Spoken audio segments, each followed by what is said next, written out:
2024 was dopamine. 2025 is discipline. A quote by Perplexity. It's inspiring, really, but I believe I can do more. Dopamine is released in a variety of situations. Maybe when a person feels happy, when a person is excited, or he's just having a good time. Or there's even something else.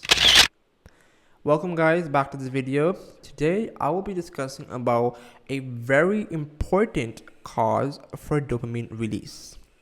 And this cause is actually very visible and goes highly unnoticed by many of us actually. So why is dopamine actually released? Dopamine is a happy hormone. It alleviates mood and it reduces our stress.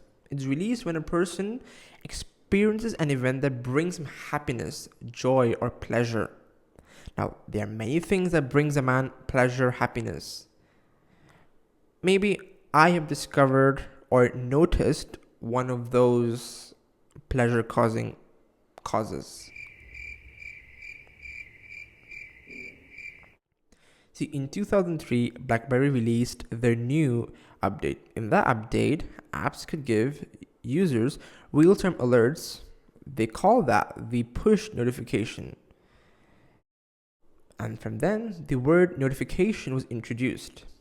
In 2009, Apple carried this forward with updating it by calling it the Apple Push Notification System. In the APNS, apps could give users real-time updates without them needing to use the app. It was a revolutionary change for the good. They believed so. If it was so good, why are people hooked onto it continuously and they're not even knowing about it? To understand that, we need to realize two psychological events that get you hooked so much to it. The first, dopamine loop. Definition: the psychological reward that a person is rewarded by anticipating future events. In simple English, a person tries to think about the thing he's gonna get before he even gets it. The brain starts anticipating different possibilities of how that something is going to be. Would it be good? Would it be bad? Would it be frightening? Would it be scary? Different possibilities the brain starts to think about.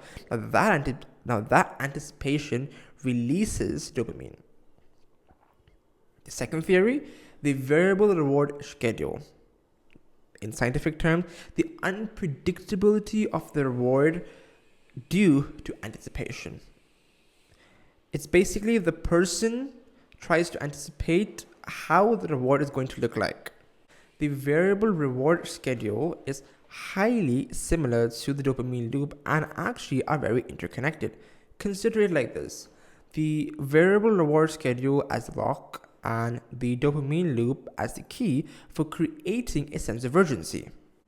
Marketers and developers leverage this to their benefit by increasing your attention to their brand and product, eventually bringing them benefit and marketing. Coming to the impact now.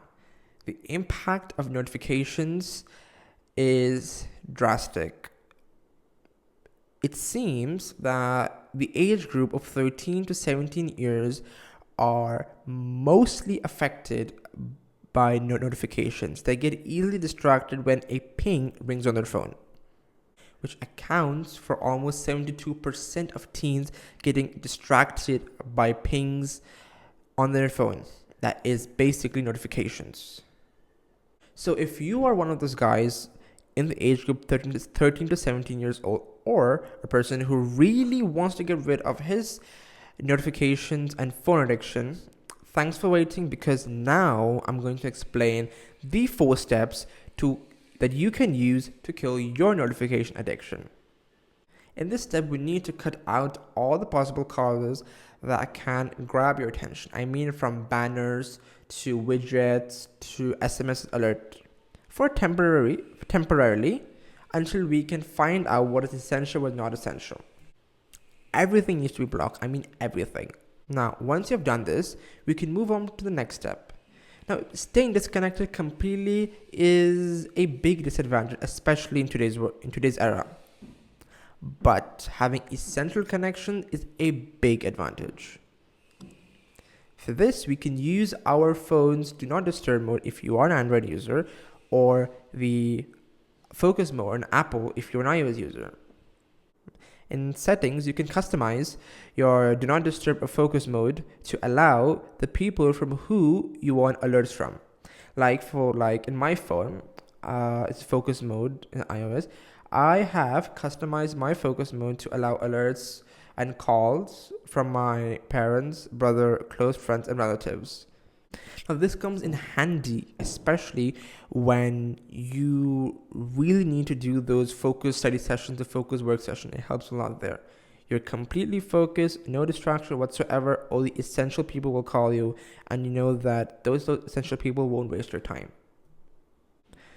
Now we have customized our phone setting. It's time to customize ourselves. For that, it's best to schedule a certain part of the day to attend to notifications. You choose when to attend, when not to attend to notifications. You're the boss. It's your will. No one's forcing you here. And if you're confused on how to allocate such a time, maybe because normally people don't have 1 hour, 2 hours to spare. Maybe you could divide that 1 hour into 3-4 parts. For example, 3 sessions of 15 minutes each seems enough for me, that is, to attend to notifications. In the morning, I allocate 15 minutes, 9 to 9:15 a.m. In the afternoon, 1 to 1:15 p.m. And in the night, before dinner or after dinner, 9 to 9:15 p.m. to see notifications. Within that time, all the notifications start to pile up, and I see everything in one shot. So I don't waste time in between and don't get distracted doing my work. The next step in customizing ourselves is customizing our attention. Attention is very precious. Companies crave on it. The more attention you give to a brand or product, to give them more benefit. To achieve optimum and maximum attention, we need to categorize apps as essential and non-essential. Now, in essential, what I mean is apps that you will use on a daily basis. There's no going without that app. For me, it includes Google, AI apps like ChatGPT, Perplexity, Gemini, messaging apps, WhatsApp, Outlook, Gmail, etc. Essential apps that I know I will use this today. Without this, it's difficult to run the day. Now, what comes in non-essential? I mean the other things like Netflix, OTT, games, things. They are essential in one part of the day, but they're not like the apps that you will continuously need throughout the day. Apply these 4 steps and let me know in the comments below. And if you like this video, don't forget to subscribe so you don't miss out what's next. And now the best part. So all the patient listeners who are still listening to me, thank you so much for spending your precious time listening to me. And for that, I want to give you a gift. In the description below of this video, I have attached my master template for digital productivity and introspection. You can download it for completely free at the end of the video. Download it using the link below and try it out. Till then, stay tuned, stay safe.